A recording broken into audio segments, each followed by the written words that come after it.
Mr. Speaker, the Prime Minister of Israel.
Le Premier ministre israélien, longuement et chaleureusement applaudi par les élus américains. Comme prévu, Benjamin Netanyahou a fustigé le régime iranien, accusé d'être une menace pour la paix du monde entier. Nous devons tous être ensemble pour stopper la marche de conquête, de subjugation et de terreur de l'Iran, a-t-il dit. Ce discours très controversé intervient alors que les grandes puissances sont dans leur dernière ligne droite pour conclure un accord avec l'Iran, une date butoir étant fixée au 31 mars. Quand on parle de l'Iran et de l'État islamique, a-t-il dit, l'ennemi de votre ennemi est votre ennemi.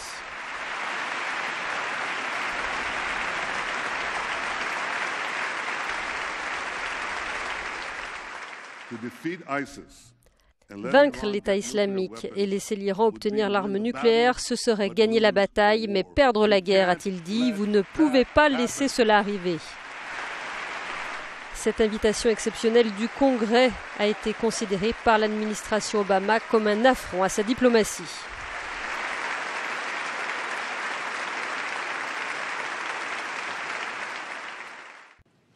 My friend, standing up to Iran is not easy. Standing up to dark and murderous regimes never is. With us today is Holocaust survivor and Nobel Prize winner, Elie Wiesel.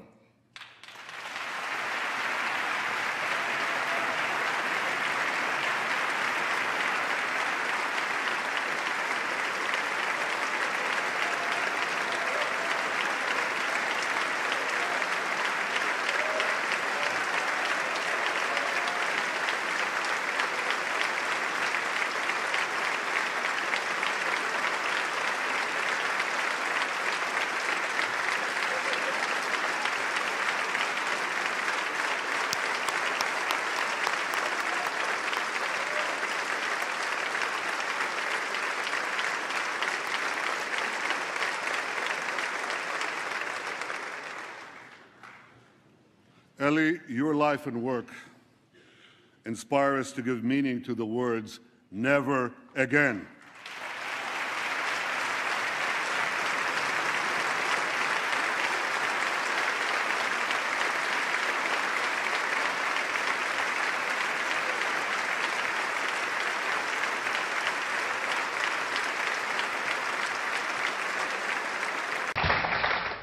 Elie Wiesel, bonsoir.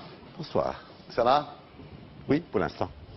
Alors Elie Wiesel, témoin et survivant de l'Holocauste, défenseur infatigable des droits de l'homme, et votre humanisme vous a valu en 1986 le prix Nobel de la paix.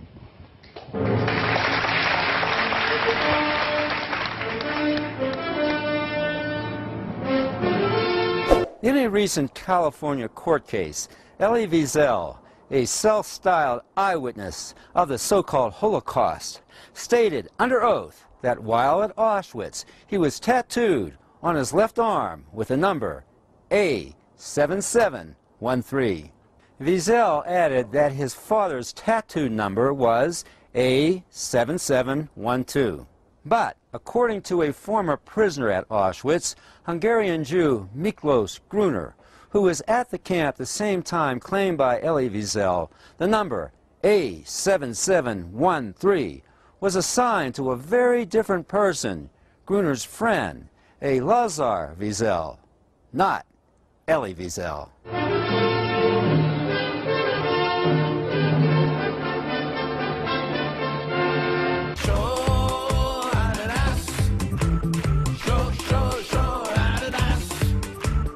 Il se trouve qu'il y a un certain temps, dans un long voyage en autocar dans la Syrie dévastée par les débuts de la guerre civile, en fait guerre civile importée de l'étranger par des mercenaires, et qui sont un peu ce qui pourrait arriver à la France demain si l'Empire décide de nous châtier pour insoumission, car on peut faire la même chose dans la France demain que ce qu'on fait à la Syrie aujourd'hui.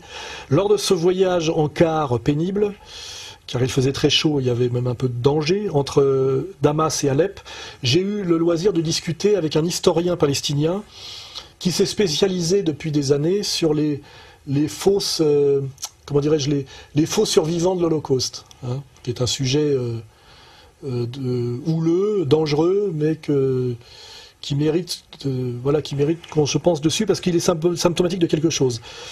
Et surtout, j'ai vu récemment que sur Internet circulait notamment, il sortit un livre aux États-Unis très précise, qui tenterait à démontrer par les faits et des témoignages qu'Elie Wiesel est un faussaire intégral, qu'il n'est pas le Wiesel qui a passé des années dans les camps, qu'il n'a pas l'âge pour être ce Wiesel-là, qu'il ne parle pas hongrois et qu'il n'a même pas de tatouage sur le bras. Let's take a close look at Elie Wiesel's left arm, and while we're at it, at his right arm as well.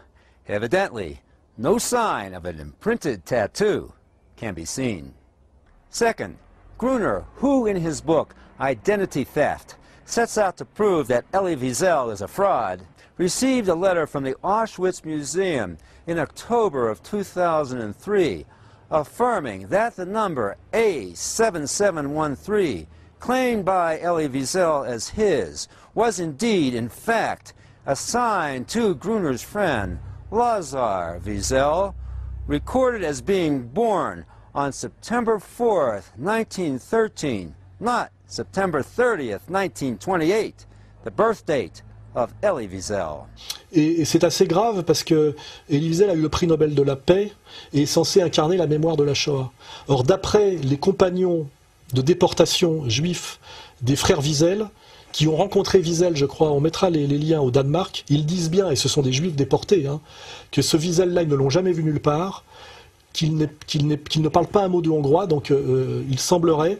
On sait déjà que La Nuit, le livre de Wiesel, est un tissu de mensonges et d'approximations, qui a été sans doute repris d'un autre livre, avec la complicité des éditions de Minuit, mais c'est assez gravissime de pouvoir penser qu'un type qui représente la mémoire de la Shoah, qui est prix Nobel de la paix, et qui donne des leçons de morale à la terre entière, serait tout simplement un usurpateur intégral, et un mythomane intégral, couvert d'ailleurs sans doute par les plus hautes instances, qui sans doute le savent. Voilà. Donc je vais inviter les gens à se renseigner sur ce sujet. Je remarque d'ailleurs que Wiesel n'a jamais contesté ces contestations-là. C'est un peu le silence qui se fait sur ces sujets très dangereux. Et nous allons offrir sur Internet le matériel qui permet de vérifier que ce que je dis est sans doute vrai. In January 1945, the Auschwitz prisoners, which included Miklos Gruner and his friend Lazar Wiesel, were transferred to Buchenwald. Liberated by the Americans that spring, a photo was taken by a U.S. soldier that was later entitled Crowded Bunks in the Prison Camp at Buchenwald. Elie Wiesel has referred to this photo as proof of his internment and has pointed to a man on the second row as being himself. Again, Gruner says no, noting that the man Wiesel claims to be himself was a man in his 30s and not a boy of 16, the age Elie Wiesel would have been at the time. Upon meeting Elie Wiesel, Gruner said afterward, "I was stunned to see a man I didn't recognize at all. He was certainly not my friend and fellow prisoner." Gruner also recalled that he was surprised that Wiesel could not speak Hungarian, but spoke English with a strong French accent, even though Elie Wiesel claims that he grew up in Szeged, Hungary. Et je le dis, en dernier instant, je ne fais que relayer les affirmations péremptoires qui ont donné même lieu à un livre et à des conférences de juifs déportés qui ont fréquenté les deux frères Wiesel dans les camps et qui disent que Elie Wiesel n'est pas un des frères Wiesel et qu'il ment intégralement sur son passé, sur sa nationalité, sur sa date de naissance et sur, ses persécutions. Voilà. Et il y a l'autre qui a le prix Nobel de la blague, l'autre crétin, là, comment il s'appelle? Elie Wiesel. Oh, il est bien, lui. Oui. Oh, il est chaud. Oh, alors lui. Oui. Comment, c'était quoi la blague que tu m'as sortie dans l'avion, là? Elie Wiesel a dit à propos d'Israël, il y a un État et il est différent des autres, il est juif. Et c'est pour cela qu'il est le plus humain. Ah non, mais lui, mais le problème, c'est qu'il lui manque un nez rouge. C'est ça qui va pas. Parce qu'autrement, c'est très drôle. Non, mais c'est formidable. C'est formidable.